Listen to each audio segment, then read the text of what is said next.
যুক্তরাষ্ট্রে বসবাসরত বাংলাদেশি অভিবাসীদের মধ্যে যারা বয়স্ক বা দীর্ঘদিন ধরে মেডিকেয়ারের ওপর নির্ভর করেন তাদের জন্য একটি বড় স্বস্তির খবর এসেছে।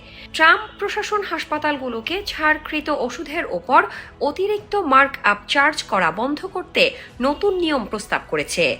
এতে আগামী বছর মেডিকেয়ার রোগীরা প্রায় $110 কোটি সাশ্রয় করতে পারবেন বলে অনুমান করা হয়েছে। অ্যাসোসিয়েটেড প্রেসের পাওয়া তথ্য অনুসারে বৃহস্পতিবার এই নিয়ম ঘোষণা করা হতে পারে।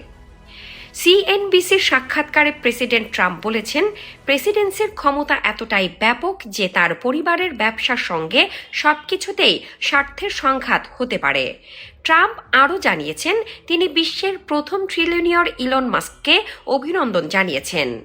এদিকে নতুন এয়ারফোর্স ওয়ানে তার প্রথম সফর সম্পন্ন করেছেন ট্রাম্প। কাতারের দেয়া $40 কোটি মূল্যের এই রিট্রোফিটেড বোয়িং 747-800 বিমানটি তার ব্যক্তিত্বকে আরও গভীরভাবে প্রেসিডেন্সির সঙ্গে জুড়ে দিয়েছে। অন্যদিকে ট্রাম্প প্রশাসনের বিরুদ্ধে মামলা করেছেন সাবেক সিআইএ ডিরেক্টর জন ব্রেনান।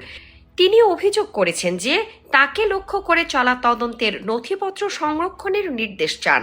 এছাড়া অলিম্পিক ক্যানো খেলোয়াড় ডেভিড হার্নকে রিফ্লেটিং পুলের ক্ষতি করার অভিযোগে অভিযুক্ত করা হয়েছে। তবে আবাসন সাশ্রয়ী করার জন্য বাইপার্টিশন বিল নিয়েও ট্রাম্প এখনও স্পষ্ট করে কিছু বলেননি। তিনি বিলটিকে ঠিক আছে বলে মন্তব্য করলেও সই করবেন কিনা তা জানাননি। এই সব ঘটনা একসঙ্গে দেখলে বোঝা যায় ট্রাম্প প্রশাসন একদিকে সাধারণ মানুষের স্বাস্থ্য খাতে সাশ্রয়ের চেষ্টা করছে, অন্যদিকে ব্যক্তিগত ও রাজনৈতিক ইস্যুতে ব্যস্ত রয়েছে।